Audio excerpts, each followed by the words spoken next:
Hello guys, welcome back to my channel, Simply CM. And today is Sunday, papunta tayong work guys. 9:35 ng umaga. Magandang araw today. It is sunny sunshine. Right dong? Yes, time. Yes, it's so sunny time. It's really sunny. Normal. But anyway, it's 9:35. Hindi tayo late today guys. I get so worried today that I might be late. It's not nice to be late. It's not nice to be late, you know. But Martin, he doesn't know that. I mean, he doesn't care about this time. I care. Anyway, medyo long day tayo. Not really long day. It's 9:35 to 5:30 ng hapon. And then I also have to go to work tomorrow and Tuesday. And then Wednesday, that's the time I'm off. So, You're off tomorrow. no, I'm not off tomorrow. I'm working Monday, Tuesday, and then Wednesday off, and then Thursday, Friday, work again. Like, it's a really weird schedule actually. I had a lot of days off, but it's like just one day, so it's not nice. Anyway, I'll see you around. Work muna tayo guys para sa kabuhayan. Oh my God. Anyway, see you. Can you miss what you never have known? And can you ache for a place that was never your home? No misgivings or shame, like a moth to the flame, to burn up or fizzle alone. Can you know who inhabits your skin? Hi guys. You're so annoying. Anyway, natapos na din ako sa work ko today, Sunday. My God, grabe, sobrang busy. Grabe yung pagod ko talaga. Ang daming customer, ang daming lilinisin, basta grabe. But anyway, I survive. And then bukas, mag-work na naman 7 in the morning. That's so early, pero gano'n naman talaga ang buhay. Anyway, yeah, I'm happy. I'm off now. And of course, Martin is here. We're gonna visit a store. I don't know, he's gonna look at something. And then after, we're gonna eat out.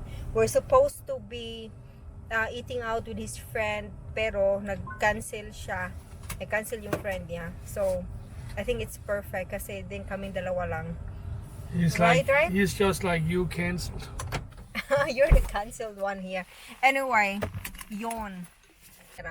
Guys, itong sasakyan na to guys, this is just like a borrowed car kasi yung sasakyan namin is under repair kasi nga na Tapos first time namin may nakaganito na sasakyan balok. So first time namin so itatry natin kung paano. Oh, hello. Kita nyo? Social. So feeling.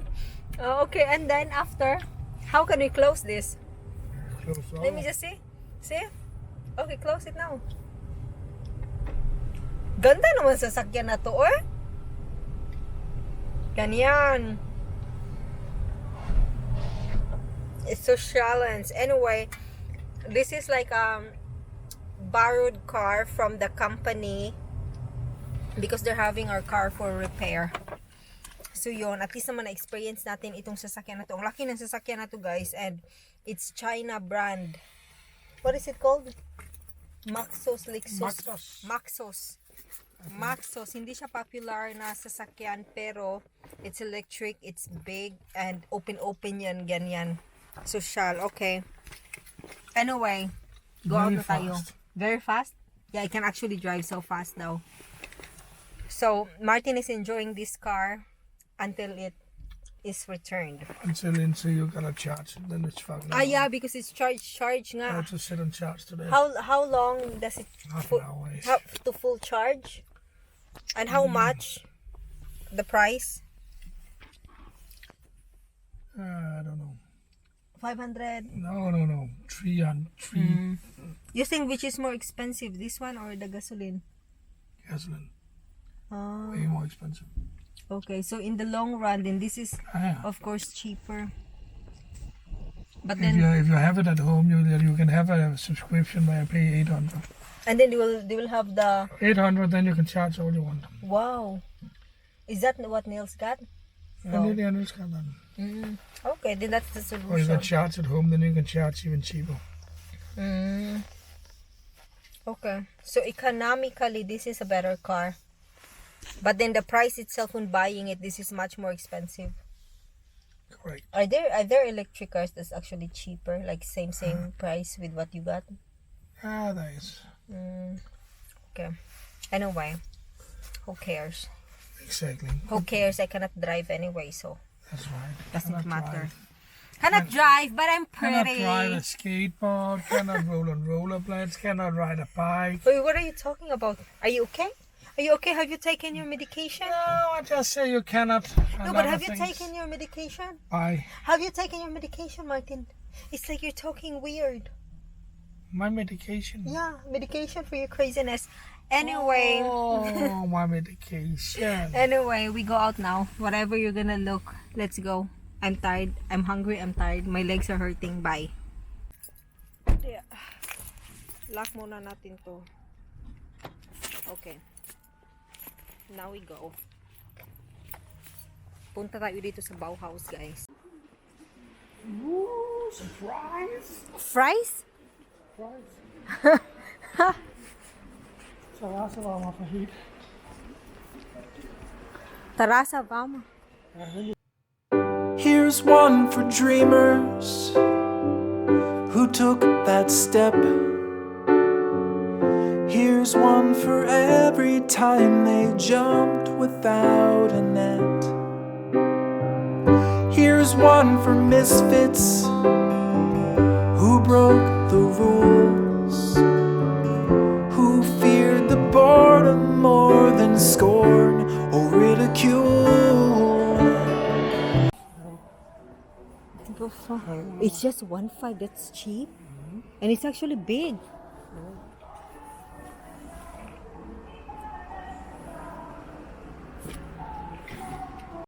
Guys, ito yung mga gusto kong bilhin, pero ang mahal niya. I know it's like ang ganda niya lagay sa garden, tapos alam mo yun, yung pwede ka maglagay ng heater para hindi ganun ka para pwede ka magtambay sa labas ba kahit na umuulan or ganyan. Pero ang mahal guys, ito 23,000, 26,000. Gihahak. Sa tingin na lang tayo, hanggang tingin. Pakita ko sa inyo. See? Ito yung mga gusto ko sana. Ito, sobrang laki naman ito. Tingnan nyo naman. Supposed to be like that. The price, 26,349 kroner. Kayo na ang mag times 8. Mahina tayo sa math. Ito, medyo, this is smaller. Hindi ko makita yung price. It doesn't matter kasi, ay, nandun na yung presyo pala, oh. 25,000 na sa table. 25,000. Oh my God, ang mahal naman. Wow. Ito yung parang gusto ko talaga sa, sa garden ba, tapos maglagay ng parang ganito. Kasi pwede magtambay sa labas, or pag may bisita si Martin, hindi na nila kailangang pumasok sa loob ng bahay. Kasi ang liit ng bahay namin, so he can just entertain his visitors doon sa ganito, sa labas. Tapos maglagay lang ng portable na heater, ganyan. Oh, ito ay ang ganda sana, pero mahal. Maybe in 2 years time. In 2 years time. See? Oh, ito mas mahal guys. 31k. Let's say 32. Look at that.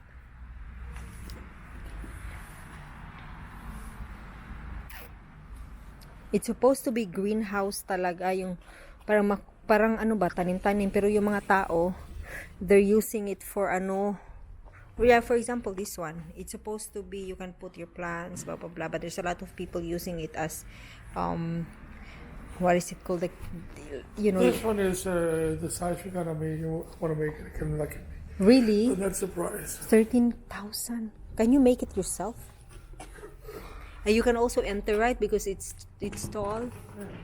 See? Yeah, that's the perfect size. 13,000. Ay, good luck. Meron dito guys, ito, perfect ito na size sa akin. Medyo maliit. Ang presyo is 8,399. Okay na din to. Lagyan ng konting sofa, konting office. Pero ito, hindi magkakasya si Martin. At yung mga friends niya if ever. So this is the perfect.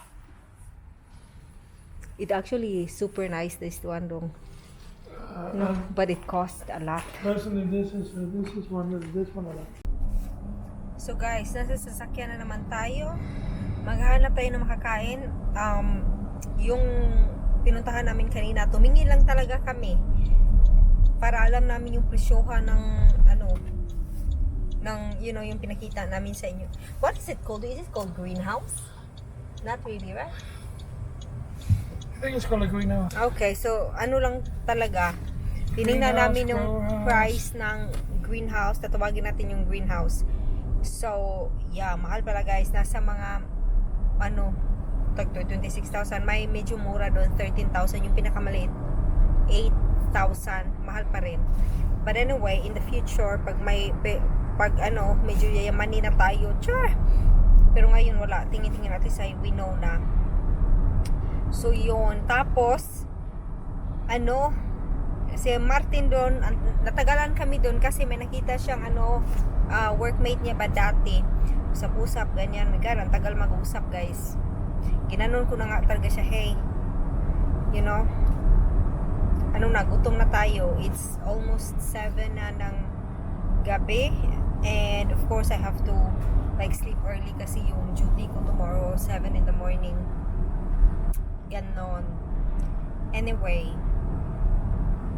yun, pakita ko sa inyo yung weather guys. Medyo maginaw na dito kaya nakaganito ako. Pero ewan ko kay Martin, sabi niya hindi daw siya nagiginawan. You're not cold though? See? It's not cold. Pero halos lahat ng mga tao dito naka-jacket na. Anyway, pakita ko yung weather. Ganda-ganda, super green.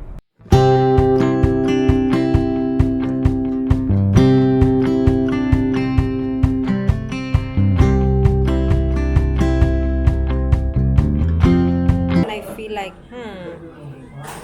okay, then she's been doing it before, right? And got away with it. And now she want me.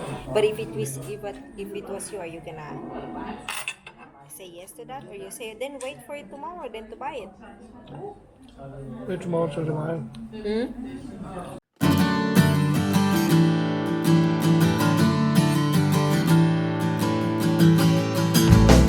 You come from outer space, and I was sprung out from the earth. We laid down face to face to witness our rebirth, and I'm not leaving while you're breathing. I won't run away.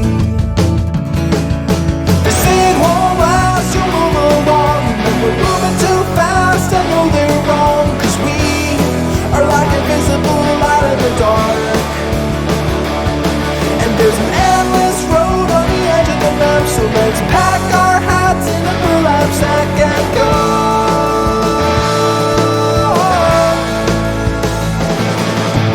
Men stare and women sigh, and children dark their eyes. But we're tall, our heads are high, and I won't apologize. Oil and water, prince and pauper, not so far apart. They say it won't last, you'll move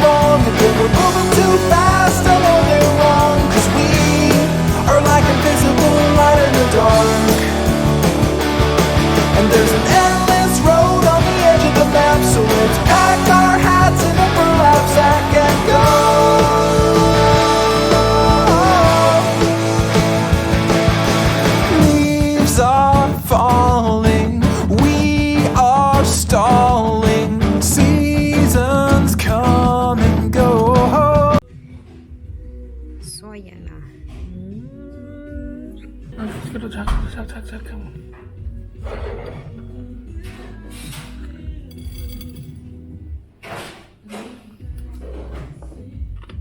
Good? Yes or no? Yes. Oh no, No? it is good.